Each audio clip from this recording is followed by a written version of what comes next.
보시겠습니다. 빌립보서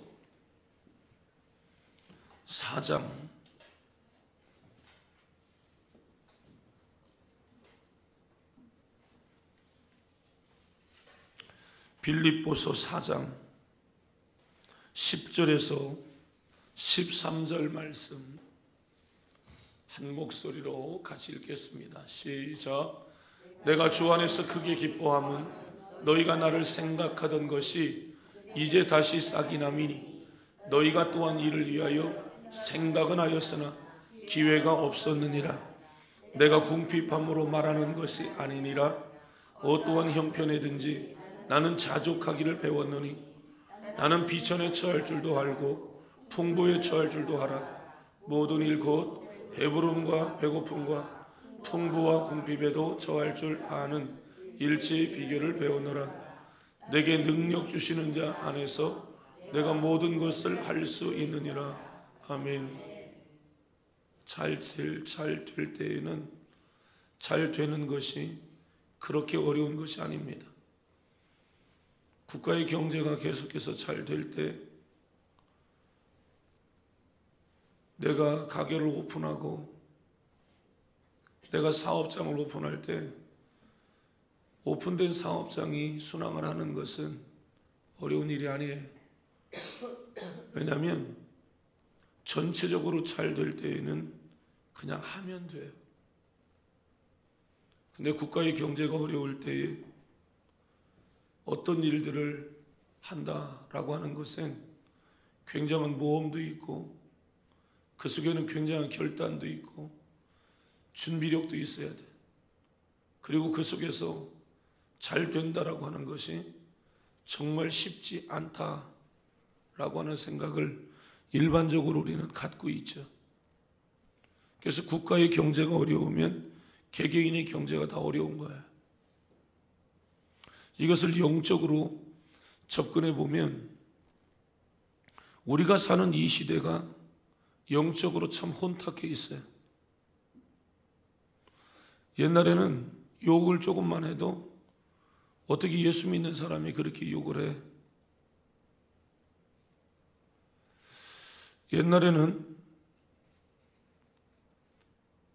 교회가 부흥회를 한다고 하면 우리 교회 성도님들만 온 게 아니라 외부에 있는 성도님들도 4km, 5km, 길게는 10km 먼 거리에서도 저녁밥을 일찍 먹는 둥 마는 둥 은혜 받아야 된다고 이웃집 다른 동네에 부흥회에 참여해서 은혜를 받았다고요. 그때는 5개 부락, 무슨 리가 5개, 그걸 하나의 부락이라고 하는데 5개 부락의 교회가 하나밖에 없었어요. 저 규탱이 하나 있으면 그 교회로 사람들이 부흥회 때는 몰려들었어요. 추수감사절 때 몰려들었어요. 교회 생일이라고 하면 몰려들었어요. 어버이 주일이라고 하면 몰려들었고 교회가 행사한다면 몰려들었는데 특별히 부흥회 한다고 하면 그 교회 성도들만 오는 게 아니라 다른 교회 성도들도 막 찾아왔다고요. 실제로 우리 교회에서도 이웃교회가 부흥회 하면 찾아다니고 그랬던 기억이 한 10년 전에는 있었어요. 근데 지금은 이웃교회 부흥회 가지 않습니다. 자기 교회 부흥회도 잘 오지 않습니다. 이것은 무엇을 이야기하냐면 그만큼 하나님의 은혜를 갈구하지 않는 그러한 시대에 우리가 지금 살고 있다라고 하는 한 단면이에요. 적어도 내 교회에서 부흥회를 하고 내 교회에서 영적 무브먼트, 그 운동을 막 일으킬 때에는 함께 협력하고 함께 은혜 받으려고 하고 함께 촉을 세워야 되고, 그래서 막 평소에 못하던 사람들은 자명중 2개, 3개씩 나가면서 막 해야 돼요. 그래서 어떤 사람은 1시간을 시계를 잘못 봐가지고 1시간 먼저 교회 와서 앉아있는 그런 사례들도 많이 있었거든요. 그래서 1시간 먼저 일어났다가 또 잠을 잤다가 또 늦게 오는 이런 사례들도 많이 있었고, 왜냐하면 새벽 예배를 매일 하던 사람들은 그냥 익숙하게들 하지만 새벽 예배 안 하던 사람들이 새벽 예배를 하려니까 이런 사태들이 종종 벌어진다고요. 근데 지금 자기 교회에서 부흥회를 해도 성도들이 잘 안 나가죠. 특별한 시간들을 하나님 앞에 우리가 올려드려야 됩니다 라고 하는 이야기를 그렇게 해도 사람들은 그렇게 참여하려고 하지 않아요. 참 영적으로 영적인 부흥의 역사를 이루어가는 그것이 힘들고 어려운 시대에 우리가 살아가고 있다는 거죠. 이것은 어느 교회, 어느 성도, 어느 목사를 막론하고 모든 사람들이 같은 생각들을 지금 갖고 있는 때다라고 하는 겁니다. 안 되는 거죠, 다. 안 되는 시대에 우린 지금 살아가고 있는 거예요. 그런데 안 되는 시대에 우리가 살아가지만 그 시대에도 됩니다 라고 하는 것을 우리는 선포하고 있는 거예요. 여러분, 이게 계란으로 바위 치는 거하고 똑같고요, 골리앗 앞에 서 있는 다윗의 모습하고도 다르지 않아요. 다 안 된다고 하는데 그때 됩니다 이렇게 이야기를 하는 것은 쉬운 일은 아니다라고 하는 것입니다. 그러나 하나님은 안 될 때에도 살아계셨고 될 때에도 살아계셨습니다. 우리는 하나님을 바라보면서 가는 것이죠. 하나님을 의지하면서 가는 것이죠. 하박국 선지자가 언젠가는 구약성경 하박국 선지서를 기록한 하박국 선지자가 지금부터 2년여 전에 하박국을 읽으면서 제가 많이 울었던 적이 있었어요. 하박국 선지자가 얼마나 힘들었을까 이런 생각을 갖고 있다가 요맘때에 청주 은성 장로교회에 제가 부흥회를 갔죠. 청주 은성 장로교회, 제가 요즘 한 3, 4개월에 한 번씩 가는 그 교회 말이에요. 부흥회 때 1000명 이상의 성도님들이 모이는 청주 지역에서는 적지 않은 교회예요. 지금도 굉장히 교회가 큰데 지지난주에 갔다 왔을 때 300평짜리 5층으로 또 하나의 건물을 옆에다가 짓고 있더라고요. 그러니까 교회가 작은 교회가 아니에요. 교회가 큰 교회란 말이에요. 이 교회의 홈페이지에 외부인 설교자가 3명 정도 설교가 올라와 있는데 그 중에 하나가 저예요. 그 목사님이, 교회 장로님들도 이렇게 저를 많이 생각해 주고 있는 거예요. 그게 한 주에도 1명 이상씩 늘 그 교회에 오시는 목사님들이 계신 교회란 말이에요. 얼마나 많은 설교자들이 강단에 서 있겠어요. 그런데 제 설교를 거기다 올려놨더라고요. 하박국서를 굉장히 많이 읽고 그 교회 가서 말씀을 전하다가 저희 짧은 목회 15년에 가까운 세월들, 부교육자까지 따지면 한 25년, 당시에 됐던 때잖아요. 그러니까 그러한 목회를 해오면서 하박국서를 혼자 읽다가 눈물이 푹 터진 거예요. 왜 제가 그랬냐면, 의인은 고통을 당하고 악인이 잘 되어지는 모습을 보면서 하박국이 막 하나님 앞에 기도한다고. 어떻게 하나님 이럴 수가 있습니까? 의인이 그렇게 고통을 받고 악인이 그렇게 안락한 삶을 누리도록 하나님 왜 그렇게 하십니까?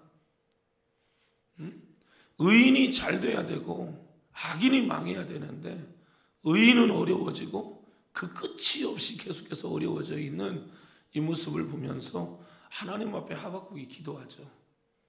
그런데 그것이 저의 기도였어요. 근데 하나님이, 여러분, 우리가 성경을 읽으면 그게 내가 읽는 거지만 성경의 내용이지만 그게 내 고백인 내용들이 많잖아요. 그죠? 그것을 저는 은혜라고 보는 거예요. 성경을 읽을 때 이게 옛날 남 얘기로 옛날 얘기로만 들려지면 은혜가 없어요. 그런데 그게 오늘 내 얘기로 들려질 때 그게 은혜가 되잖아요. 아멘이죠? 설교도 똑같은 것이에요. 말씀을 듣는 것도 똑같은 거예요. 말씀을 듣는 것도 그것이 목사님 이야기면 은혜가 안 되죠. 그런데 그것이 내 이야기로 들려지면 은혜가 되고 결단이 되어지는 거예요. 얼마나 힘들었을까. 그런데 하박국 선지자가 이렇게 이야기하니까 하나님이 그리 말씀하시잖아요. 너는 그런 소리 하지 말고 오직 나의 의인은 믿음으로 살면 돼. 그 상황에 대해서는 하나님이 말씀하지 아니하시고 너 믿음으로 살아라 라고 말씀하셨다는 거예요. 제가 이것에 하박국이 얼마나 영적으로 외롭고 힘들었을 때 하나님 앞에 기도를 올려드렸는데 하나님이 하시는 말씀은 너 그것 때문에 너무 염려하지 않아도 돼. 너 믿음으로 살면 돼 라고 하는, 오직 나의 의인은 믿음으로 말미암아 살리라 함과 같으니라 라고 하는 고백을 한단 말입니다. 하나님께서 말씀하시는 소리예요. 너 믿음으로 살아. 우리는 가끔 이렇게 물을 때가 있잖아요. 하나님 나 외로워요. 하나님 나 힘들어요. 하나님 나 물질 좀 주세요. 하나님 저 건강 좀 주세요. 우리 가족에 하나님 이러저러한 문제들을 해결해 주세요. 하나님 앞에 기도한단 말이죠. 그런데 여러분, 그러한 기도를 우리가 하나님 앞에 올려드리는데 하나님 앞에 그렇게 기도를 올려드릴 때 하나님이 그래 이거 해줄게 라고 하나님 말씀하시면 얼마나 좋겠냐고. 하나님이 그런 말씀을 한마디도 하지 아니하시고 그냥 너 믿음으로 살아라 이렇게 말씀하고 있다. 기가 막힌 얘기 안 해? 그래서 하박국 선지자가 민족을 바라보면서 얼마나 힘들었을까. 그러면서 깨달았던 것은 이 나라는 무너져야 된다라고 하는 하나님의 소리가 들려졌어요. 이 나라가 무너져야 다시 세워지는 거야. 하나님은 경제적 부유한 나라로 만들어가는 것보다도 하나님은 하박국이 살던 그 시대에 영적으로 살아내는 하나님의 선민으로 살기를 원하셨던 거죠. 하나님의 원이었어요. 그런데 이렇게 계속해서 경제가 좋아지고 계속해서 좋아지면 사람들이 하나님을 다 떠난다는 거예요. 그러니까 하나님도 하박국과 같은 생각을 안 갖고 있는 건 아니에요. 그러나 하나님의 방법은 사람의 생각하고 달라요. 그래서 하나님은 이 민족을 쫄딱 망하게 해서 하나님은 다시금 이 나라를 세우고 싶었던 거죠. 하박국이 그게 보여진 거예요. 그러니까 주는 주의 일을 수년 내에 부응케 하여 주옵소서. 수년 내에 하나님 그 일들을 해주세요. 하나님 앞에 기도하는 거죠. 이게 하박국 3장 2절이죠. 내년도 표를 그래서 그렇게 정했어요. 다시금 부흥을 주소서. 부흥을 위하여 전도하라. 부흥을 위하여 기도하라. 그것이 내년도 표예요.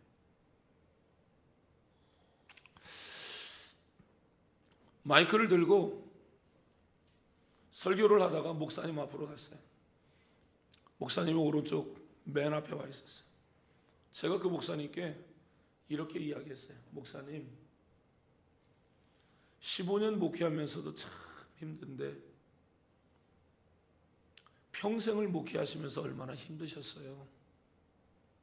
그렇게 이야기했어요. 지금 이 목사님이 78세거든요. 나이가 많죠. 근데 나이는 숫자에 불과하더라고요. 나이는 많은데요. 20분씩 통성으로 기도하는데 20분씩 통성으로 기도하는데 3번을 끊고 기도해요.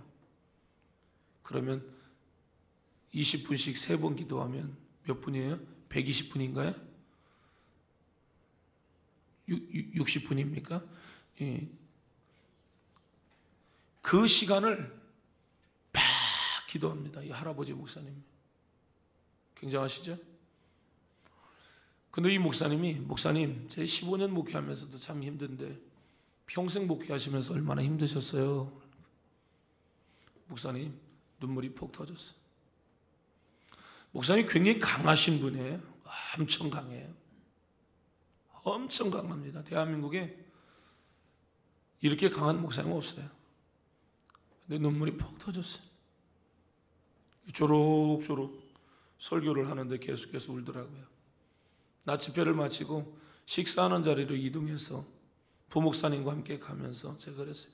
목사님, 아까 왜 설교 시간에 그렇게 울었어요? 제가 이렇게 짓궂게 이렇게 물어봤어요. 왜 설교 시간에 목사님 이렇게 울었어요? 그러니까, 김 목사, 나 오늘 은혜 많이 받았어. 나 은혜 많이 받았어. 왜 우셨는데요? 그러니까, 옛날에 목회하다가 너무너무 힘들었대요. 성도들이 속색이고 말 안 듣고 교회는 어려워지고 그럴 때 나 하나님이 선택하셨나 싶은 생각이 들었대.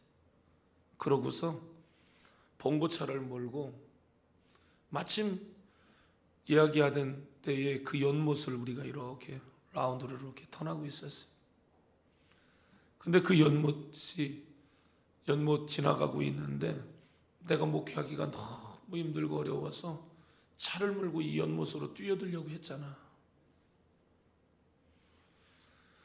그래서 엑스트라이트를 밟고 뛰어들려고 하는데 하나님의 소리가 들렸어. 내종아, 내종아 라고 하는 소리가 들렸어. 그런데 오늘 김 목사 설교할 때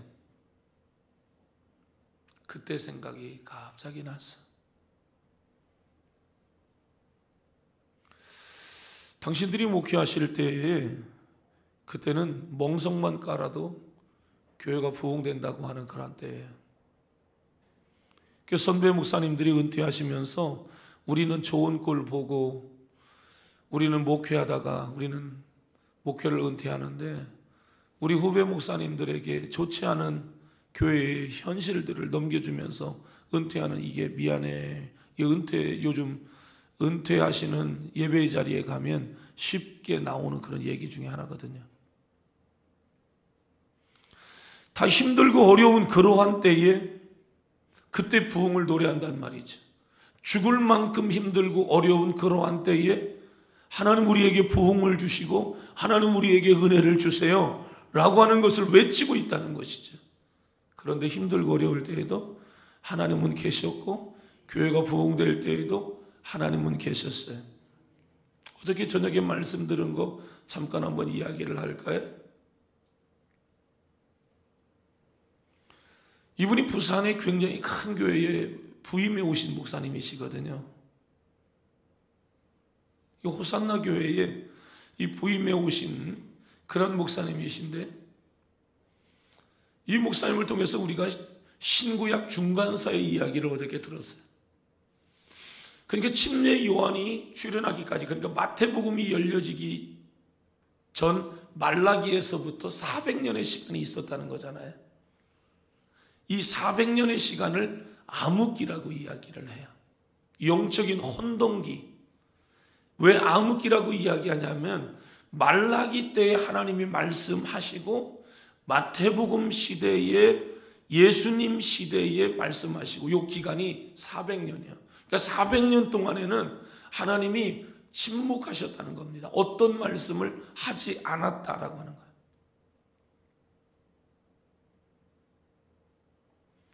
그러한 때에 영적인 암흑기에 살고 있었던 그러한 시대에도 하나님은 암흑기에도 하나님은 일하셨다라고 하는 것이.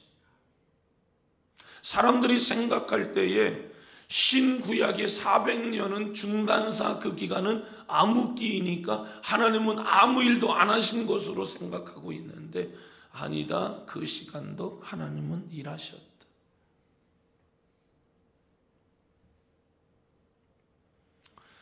그리고 구약 시대에 엘리 제사장이 살고 있었던 시대, 이게 뭐냐면 사사시대죠. 사사시대는 창세기, 출애굽기, 레위기, 민수기, 신명기, 여호수아, 사사기. 그러니까 여호수아라고 하는 사람이 통치하던, 모세 여호수아가 통치하던 시대 이후에 하나님께서 어떤 특정한 사람에게 힘과 권능을 주셔서 그들로 하여금 그때에 치리하도록 했던 시대가 사사시대라는 거예요. 이 사사시대가 끝나면 왕정시대로 들어가는 거예요. 이 사사시대의 특징이 뭐냐? 사람의 마음속에 하나님 두기를 싫어해서 자기의 소견에 옳은 대로 살았던 시대가 사사기 시대다. 사사기서의 맨 마지막 절은 그렇게 딱 끝나요. 하나님의 뜻대로 사람들이 하기를 싫어하고 자기의 생각대로 살던 시대가 사사기 시대. 그러니까 영적인 똑같은 어려운 시대다라고 하는 것이. 그럴 때 엘리 제사장이 있었는데 엘리 제사장의 아들이 있어요. 홈리와 비느하스라고 하는 아들이죠. 아버지도 영적으로 둔해 있고 두 아들은 제사장의 아들로서 아주 못된 짓을 했어요. 성전에 들어와서 일을 돕는 여자들을 윤관하고 성도들이 가지고 있는 물질을 훔쳐가고 전쟁이 벌어졌을 때에 블레셋과의 전쟁에 법궤를 들고 나가는 거예요. 그리고 법궤가 뭐냐면 법궤 안에는 구약시대에 광야에서 하나님께서 주셨던 만나라고 있어요. 떡처럼 생긴 게 40년 동안 농사 지으면서 산 것이 아니니까 뭘로 먹고 살았겠어요? 하나님께서 그들에게 떡을 하늘로부터 40년 동안 내려준 거예요. 이건 이스라엘의 역사예요. 실제로 하나님이 주신 거예요. 아침에 나가면 그거 주워 먹고 사는 거예요. 어느 지파에서 이 이스라엘을 대표할 사람이 나오겠나? 그게 아론이고 아론이 가지고 있는 지팡이가 싹이 났어. 이게 성령의 능력, 아론의 싹난 지팡이. 하나님께서 모세에게 말씀을 주셨는데 그게 뭐냐면 10개예요. 10개. 요것이 들어있는 박스가 있어요. 상자가 있어요. 그게 뭐냐면 법궤라는 거예요. 이 법궤를 어디다 뒀냐면 여기 목사님 뒤에 의자 정도 되어져 있는 그 자리에, 여기는 커튼이 쳐져 있고, 이 커튼이 얼마만큼 질기냐면 황소가 양쪽에서 확 잡아 찢으려고 해도 안 찢어질 만큼 튼튼하게 만들어놨어요. 여기에 법궤가 있어요. 그래서 성전의 센터는 성부, 성자, 성령 하나님이라는 거예요. 언제나 그들이 성막을 생각하면 하나님을 떠올렸어요. 우리가 어떤 상황에 처해 있어도 우리가 하나님을 떠올리는 것과 똑같은 것이에요. 그런데 그 법궤를 들고 전쟁에 나갔다는 얘기는 뭐냐면 형식적으로 하나님이 이 전쟁에서 함께한다라고 하는 거예요. 전쟁은 사람이 하는 게 아니라 하나님이 하는 거다. 그쪽의 신과 우리의 신이 전쟁한다라고 늘 생각해 왔던 것이에요. 사람들이 싸우지만 전쟁은 신과 신이야. 토속신, 니네 신, 우리 신, 신의 싸움이었던 거예요. 그러니까 우리 하나님 데리고 가서 모시고 가서 전쟁하면 전쟁에서 이긴다고 생각을 해왔던 것이. 그런데 비느하스가 블레셋과의 아벡 전쟁에서 죽는다고요. 법궤를 빼앗긴다고요. 엘리의 두 아들이 이 아벡 전쟁에서 다 죽어버려요. 그때에 비느하스의 아내의 뱃속에 아기가 있었어요. 그 아기가 태어났어요. 그 아내가 자기 아들의 이름을 아가봇이라고 지었죠. 그 이름의 뜻이 무엇이냐면 하나님의 영광이 사라졌다라고 하는 거예요. 어떻게 이 민족이 법궤를 빼앗기고 어떻게 이 민족이 전쟁에서 패배하고 하나님이 떠났으니까 이렇게 됐지라고 이야기를 했다는 거예요.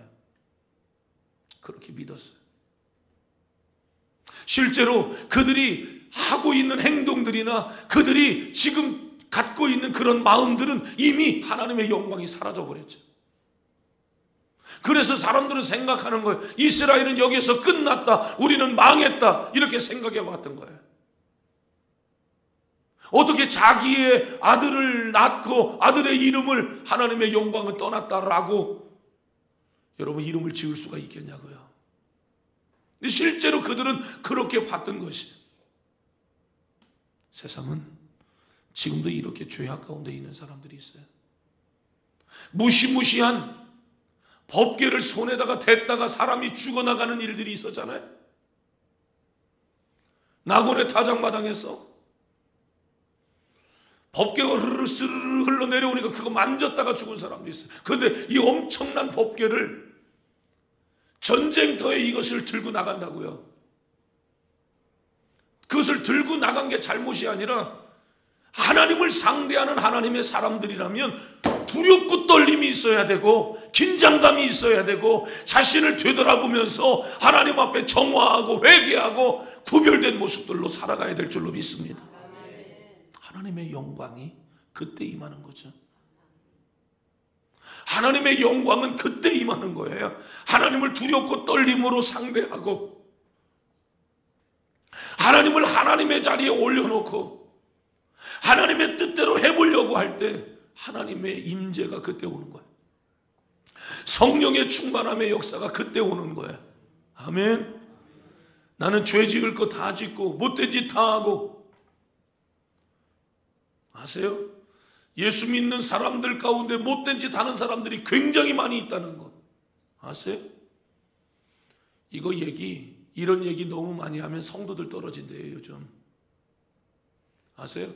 성도님들에게 11조 안 하는 사람한테 11조 막 자꾸 하라고 하고, 주일 빼먹는 사람한테 자꾸 주일 성수하라고 하고, 주일 예배 드리고 도망가는 사람한테 막 예배 드리라고 하고, 헌신 봉사 충성 안 하는 사람한테 막 하라고 하고, 여러분 이렇게 자꾸 얘기하고, 예수 믿는 사람들 가운데에서 두 집 살림하고 이런 사람들한테 그렇게 하지 말라고 하면 자기가 드러나니까 아이고 이 교회 못 다니겠다 그런다는 거예요. 이거 어떻게 해야 돼요? 이게 여러분 목사들 입에서 나오는 이야기들이에요. 너무 죄를 많이 지적하지 말라는 거예요. 그냥 자기가 알아서 하게 하래요. 어떻게 해야 돼 이거? 맨날 설교하면서 마지막인 것처럼 제가 이야기를 해요. 예수 믿는 사람들 중에도 이 못된 짓 하는 사람들이 많이 있단 말이에요. 그러면서 뭐예요? 하나님 은혜를 구하고, 그러면서 뭐예요? 하나님 나 잘 되게 해달라고 기도하고, 여러분 그러면서 뭐예요? 굉장히 홀리한 것처럼, 거룩한 것처럼. 하나님 앞에 위선 아니에요? 서기관 바리새인보다 더 못된 거 아닙니까? 그러니까 하나님의 영광이 없는 거예요. 은혜의 자리로 나올 수가 없는 거죠. 왜요? 부담스러운 거예요. 그런데 그러할 때에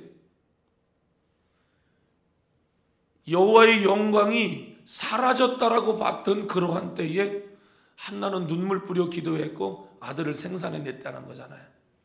놀라운 얘기예요. 그죠? 엘리의 아들은 비느하스는 전쟁터에서 죽고 아들 이름을 하나를 지었는데 여호와의 영광이 떠났다. 이가봇이라고 이름을 지어가며 하나님의 영광의 때는 끝났어. 이제는 끝났다. 이렇게 이름을 지었는데 한나는 그때 눈물 뿌려 기도해서 아들을 만들었고 그 이름을 사무엘이라고 지었단 말이에요. 하나님이 이 민족 가운데 지금도 함께하고 계시고, 우리 아들을 하나님 앞에 드릴 때 하나님이 우리 아들을 사용해 주시고, 하나님의 영광이 떠났던 그때에 그 아들을 어디다 집어넣습니까? 성막에다가 집어넣어요. 성전에다 집어넣어 버린 거예요. 성전의 제사장은 누구요? 제사장. 여호와의 영광이 떠났다고 보는 그러한 제사장. 그러한 때에 사무엘은 그 속에서 성장해 가고 있는 거예요. 하나님의 소리가 뭔 줄도 잘 모르는 그 어린 아이가 그 속에 들어갔는데 하나님이 사무엘아 사무엘아 그의 이름을 부르기 시작했고, 사무엘은 하나님의 소리를 따라서 나아가기 시작했고, 사무엘은 제사장까지 되는 거예요. 그리고 민족의 영적인 지도자, 선지자가 되어지죠. 제사장도 되고 선지자도 되어지는 이런 민족의 지도자로 그가 세워지는 거예요. 이 사무엘을 통하여서 사울이라고 하는 왕이 세워지고, 다윗이라고 하는 왕이 세워지고, 이 사무엘을 통하여서 이스라엘이 정말 견고한 나라로 다시금 탈바꿈하고 다시금 세워져 나아가는 놀라운 일들을 사무엘의 인생의 말미에 다 보고 있다는 거예요. 할렐루야, 할렐루야. 힘든 과정들은 있었어요. 하나님의 영광이 가리워지고 하나님의 영광이 사라지고 이제는 인간들만 살아있고, 여전히 하나님을 외치는 이 나라와 이 민족은 힘들고 어려운 그러한 때이었어요. 그런데 그때에도 하나님은 일하셨다는 거예요. 그때에도 하나님은 침례의 요한을 세상 가운데 보내시고 인류를 죄에서 구원할 메시아를 하나님은 보내실 계획과, 하나님은 그 예수 그리스도를 세상 가운데 보내주셔서 인류의 영원한 구원의 역사의 길을 하나님이 열어놓으시고, 할렐루야, 할렐루야. 그렇습니다. 하나님의 영광이 사라진 시대에 저와 여러분이 지금도 살아가고 있는 것 같고, 촛대가 옮겨가고 있는 것과 같은 그러한 때에 저와 여러분이 지금도 살아가고 있는 것 같은데, 그때에도 하나님이 일하셨던 것처럼 지금도 하나님이 일하고 계시다는 사실을 저와 여러분이 노래하는 아침이 되시기를 바랍니다. 소망하는 것을 뛰어넘어 그것이 우리에게 현실로 다가온 것 같은 선포가 여러분 안에 있기를 축원합니다. 축원합니다. 하나님의 역사는 언제나 숫자에 있지 않았어. 하나님의 역사는 말 그대로 하나님께 있었어. 하나님께 마음을 쏟고 하나님 의로하려고 하는 그 사람들을 통하여 하나님은 당신의 시대를 언제나 열어가고 있었으니, 오늘도 여러분이 이 하나님의 임재 안에서 여러분들이 살아가기를 원하고, 그 하나님의 임재 속에 들어가셔서 하나님의 보호하심을 누리기를 원하며, 하나님이 문제 해결하시고 하나님의 방법으로 역사하시는 그 일들을 경험하기를 축원합니다. 축원합니다. 전쟁에서 실패하고 법계 빼앗겼으니까 끝난 것처럼 보여지잖아요. 그러나 하나님은 다시금 믿음으로 살고 하나님의 뜻대로 살아가는 그 사람들에게 다시금 그 법궤를 찾아오게 하시는 은혜를 하나님이 주시는 거예요. 인간이 죄 짓고 영원히 저주받고 심판받아 끝난 것처럼 보여지지만, 하나님은 선지자를 선택하셔서 그 시대를 깨우고, 하나님은 당신의 품속에 있는 독생자 예수 그리스도를 보내어 주셔서 다시금 인류를 구원하는 이 놀라운 기적적인 역사를 이루어 가시는 것처럼, 오늘도 저와 여러분 안에 하나님이 이 기적과 같은 일들을 행하시는 하나님을 믿으시기를 바라요. 그 하나님을 바라보시기를 바랍니다. 뜨겁게 이런 도전을 할 필요가 있는 거예요. 하나님, 영광이 사라진 시대에 제가 살아갑니다. 어떤 사람은 안 되는 것, 어떤 사람은 자신의 삶이 힘들고 어려운 그런 상황들로 인하여 탄식하고 한탄하고 우리는 못합니다, 끝납니다, 도망가는 사람이 있는가 하면, 그러할 때에 하나님을 붙잡고, 하나님은 살아계신 하나님이기에 하나님은 역사하시는 하나님입니다, 하나님은 일하시는 하나님입니다, 하나님이 우리를 도와주시면 우리는 승리합니다, 하나님 붙잡고 그 자리를 일어나는 사람이 있어요. 그걸 우리는 기적이라고 말해요. 가끔 말씀드리잖아요. 우리 집은 하나님의 영광이 없는 교회 집이었어요. 우리 집은 죄만 짓던 집이었잖아요. 그래서 아버지가 죽을 병에 들렸어요. 서울대학병원에서 당신 끝났어, 마지막에 인생의 유중의 미를 거두시오. 허리가 조금만 아파도 죽을 것처럼 힘든 게 우리들 아닙니까? 아버지의 고통이 지금도 눈에 선합니다. 수면제를 마지막 털어 넣으려고 했다가 오남매와 함께 재미있는 것 보자고 여행하고 돌아와서 아버지는 죽으려고 했다가 전도받은 거야. 그럼 사람이 끝나버리면 간단하잖아요. 죽으면 간단한 거잖아요. 나는 이렇기 때문에 죽을 수밖에 없다고. 가족들은 다 그렇게 이야기했을 겁니다. 우리 아버지 허리가 너무 아프셔서 고통스러워서 수면제 먹고 죽었어. 그랬을까요? 그랬을 거 아니에요. 제가 우리 형제들도 그죠? 그렇게 했을 거 아니에요.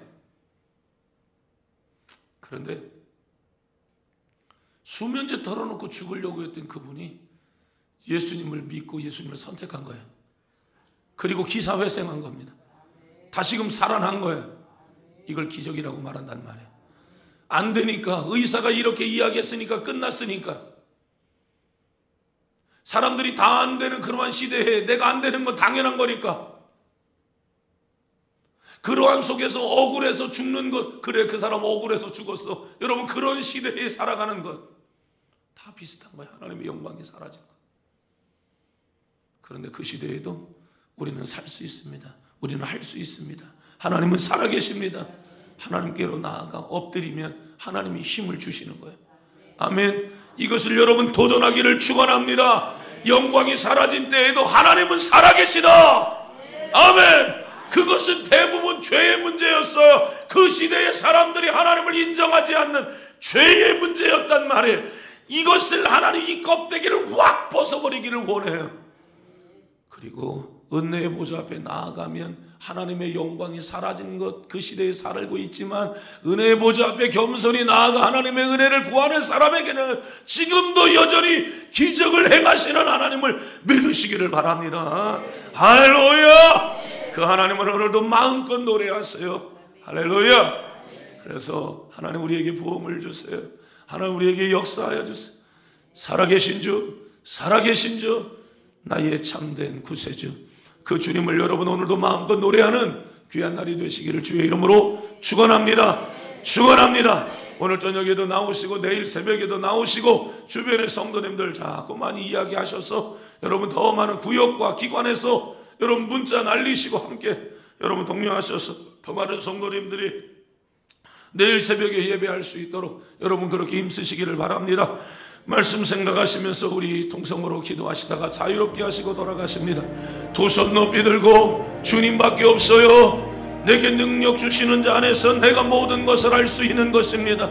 하나님의 영광이 사라진 것처럼 보여지지만 여전히 그 하나님은 일하시는 하나님, 역사하시는 하나님, 여러분과 함께 하시는 하나님임을 믿으시기를 바랍니다. 두 손 높이 들고 주여 세 번 외치며 동성으로 기도합니다. 주여, 주여, 주여. 역사하시는 하나님, 하나님의 영광이 사라진 것보다